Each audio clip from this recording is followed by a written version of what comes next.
اشتقنا والله. السلام عليكم. اتفرجت على مسلسل البيت بيتي الجزء الثاني، والاكيد ان ده واحد من افضل المسلسلات الكوميديه في 2024. ولكن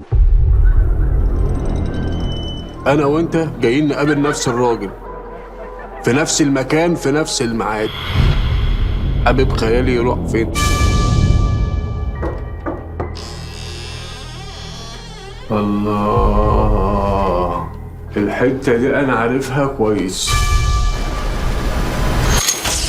في البدايه كده اللي لسه ما اتفرجش على الجزء الاول يروح يتفرج عليه، بس قبل ما يروح يعمل لايك وسبسكرايب للقناه ويجي يشوف الفيديو ده تاني. بنكمل بنفس كروت الجزء الاول، بطوله كريم محمود عبد العزيز، مصطفى خاطر، ميرنا جميل، سليمان عيد. والمسلسل من تاليف احمد عبد الوهاب وكريم سامي، ومن اخراج خالد مرعي. بنبدا الجزء الثاني مع لغز جديد بيجمع كراكيري وبينو بعد ما كل واحد فيهم فشل في مشروعه بعد ما اخدوا الميراث في الجزء الاول، وبسبب لعنه بتاثر على حياتهم بنشوفهم بيتجمعوا تاني عشان يحلوا اللغز اللي سابوه لهم جدهم، عشان يحلوه عشان ترجع حياتهم طبيعيه من تاني.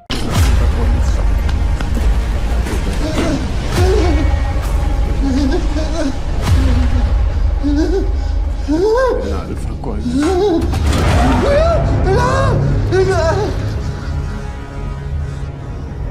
احنا صح كده.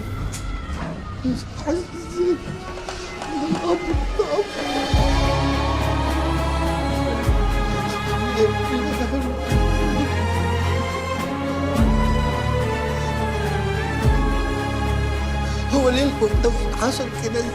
مبدئيا كده المسلسل ما يقلش عن الجزء الاول في الكوميديا، وبالعكس حسيت ان جرعه الرعب ده بقت اعلى كتير في الجزء ده، لدرجه ان انا كان في مشهد او اتنين اتخضيت فيهم بجد. وده بيبين احنا بقينا قد ايه شاطرين في ان احنا نطلع مواقف كوميديه خارجه اصلا من مواقف مرعبه. حتى ديكورات الاماكن اللي شفناها في القصر والمزرعه، ملابس وقصات شعر الناس اللي شغاله في الفندق، كل الاجواء دي بتحسسك ان الفندق ده واقف بالزمن في لحظه محدده بسبب الحدث اللي حصل. اول 4 حلقات في المسلسل كانوا عباره عن بناء وتمهيد للاحداث، ولكن ده اخد وقت طويل جدا منهم، لدرجه ان كان في حلقه او اتنين كان في نفس الحدث بيحصل هو مع تغيير الشخصيات. ولكن من بعد الحلقه الخامسه المسلسل ابتدى رتمه يعلى بشكل كبير، خاصه كل ما بنقرب لحل اللغز، وصولا لاخر 3 حلقات واللي من رايي هم كانوا افضل حلقات الجزء ده. يمكن اكتر حاجه ضايقتني خاصه لما عرفت ان المسلسل 10 حلقات من قبل ما اتفرج، قلت يبقى اكيد ان الحلقات كلها هتكون قويه ومش هناخد وقت طويل قوي ببناء الاحداث، ولكن مش ده اللي حصل بالظبط. ولكن كنت شايف انك طالما قادر تقدم كم الاحداث اللي حصلت دي في اخر 3 حلقات، واللي بالمناسبه كانوا اطول 3 حلقات، ليه ما حصلش ده من اول المسلسل؟ وليه البناء والتمهيد اخد اكتر من وقت؟ ولما وصلنا للحلقه التاسعه وال10